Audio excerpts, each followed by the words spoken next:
Up to your left, you'll see another tall, modern glass tower. This is Wolf Point West. Notice that this one, because some of them have their windows open and some of them have balconies.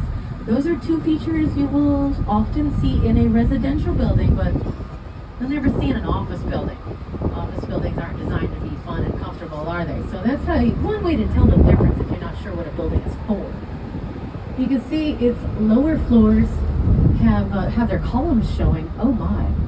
That is because of a law established in 2004 requiring all new buildings to be set back 30 feet from the river.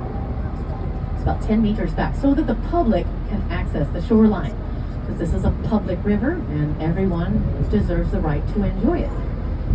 Speaking of which, eyes up, cameras ready. Take a look over to your left. You will see one of the most beautiful views in the whole city. This gorgeous canyon of buildings around the main branch of the Chicago River. I'll give you a few moments to just enjoy.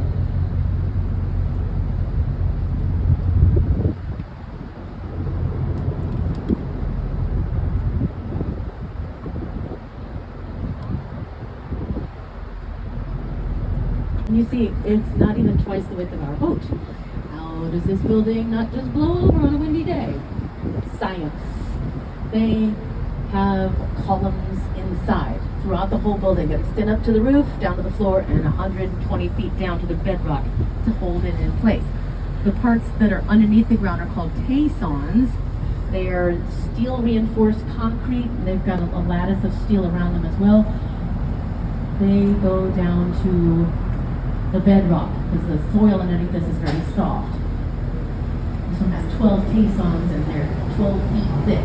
Now, look at the side of the building. You can see it's also got steel support beams that extend upwards and outwards like the branches of a tree that cradle that weight efficiently. And this creates a fun feature. Take a look up to your right. You'll see clear as day the reflection of our boat going by. You might even be able to find yourself if you wave and say hi to me. V-shaped feet, kind of similar V-shape as the last one. This is the same architect, Getz Partners, and that's their style. And notice that all these architects are artists. They all have their own unique, recognizable style. You can see they've got big ridges going up and down the side, the main part of this building, the Bank of America. They designed those ridges to look nice, but also to help catch and break up wind currents, to help reduce sway.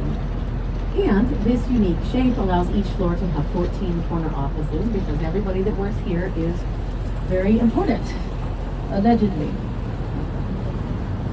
Continuing up on the left, you'll see a large throne-shaped Art Deco building. This is the Opera House. They've also got offices too in the towers. The theater is behind the big flat space in the middle.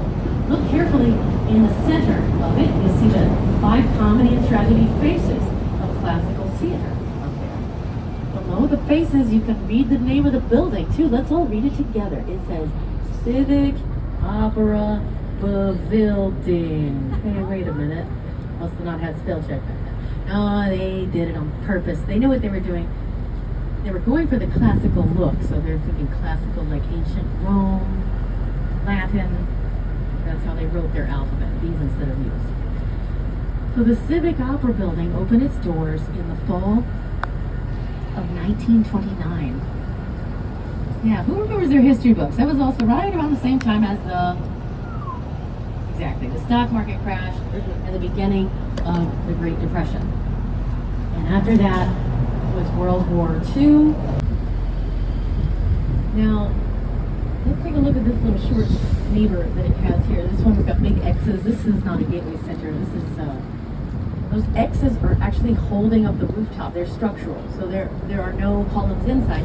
That made it easy to trade visually, exchange commodities visually. That was the original purpose of this building. Now the purpose of this building is to be a bakery right now. Continuing on our right is the fourth and final of the gateway centers. This one was built in the 80s. You can see them getting creative again. It was the 80s. Look at the windows. They bubble outward to create a rippling effect as you go by the Bank of Gotham next door. If you watch that scene very carefully, you can actually catch a little glimpse of the Chicago River right here. You can see it right here. ACB, give it a tour. No, not that last part. I ate that part up. But you do see lots of little bits of Chicago throughout those Batman movies and in many other movies as well.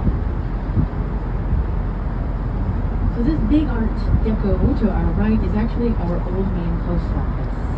When this was built, this was the largest post office in the world because Chicago was the mail order capital of the world. All the big name retailers here, especially Sears. So this was just abandoned, lights out, until the 90s. Excuse me, from the 90s until just a few years ago. Sorry about that. They turned it into fancy office spaces, which they opened up in December of 2019. Which, as you may recall, was not a great time to open an office space. Remember what happened right after that? Yeah. But it's been a few years. Bertrand Goldberg, the same architect that designed Marina City, the Corncob Towers. You see the little bit of a resemblance, right? Believe it or not, this architect was a student of Ludwig Mies van der Rohe, the black box architect from Germany, and Goldberg was not a fan of his professor's square style at all. Now, some of you may have heard of the Great Chicago Fire of 1871. It was the worst urban fire in United States history. And it started just a couple blocks off that way in what used to be a barn owned by an Irish Catholic immigrant named Mrs. Catherine O'Leary. For Union Station, it's been abandoned for over 20 years. And they're not sure what they're going to do with it. It's on the endangered buildings list. The railroads they own this land. They don't want it, but the city sees its historic value, so it costs money to renovate it. It also costs money to destroy. All right, let's continue. So after that fire, Chicago was left with a third of the city completely destroyed. This was a huge tragedy for many people, but it was an opportunity for the architects. From their perspective, this was a blank canvas in the middle of a major city. So many architects moved to Chicago to help rebuild after the fire. Men like Louis Sullivan with his ornamental designs, who later taught Frank Lloyd Wright, famous for the prairie style here. Sullivan's rival, Dana Burnham, also moved here. The two of those men both worked on the World's Fair of 1893. Show off what a great job Chicago was doing with its second chance to be the second city. That's why we got that nickname. But more work was needed. So Burnham was hired by the city to create a plan in 1909 that redesigned Chicago in a way that made it easier to keep clean, easier to navigate, and just more beautiful. But I always think it's a little bit funny that the man who redesigned Chicago after the fire was named Burnham. It was a little bit sus, but he did a good job. So, all right, let's get to some of these buildings coming up. To your right, you'll see a statue on the Chicago Board of Trade. That's where they used to trade grain futures. So they designed the Art Deco building with the statue of the Roman goddess Ceres. She is the goddess of grain and agriculture. She's where we get the word cereal from. But its context is a little different.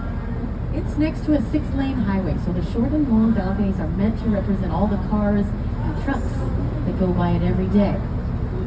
That was designed by Perkins and Will. They won an award for that very unique design.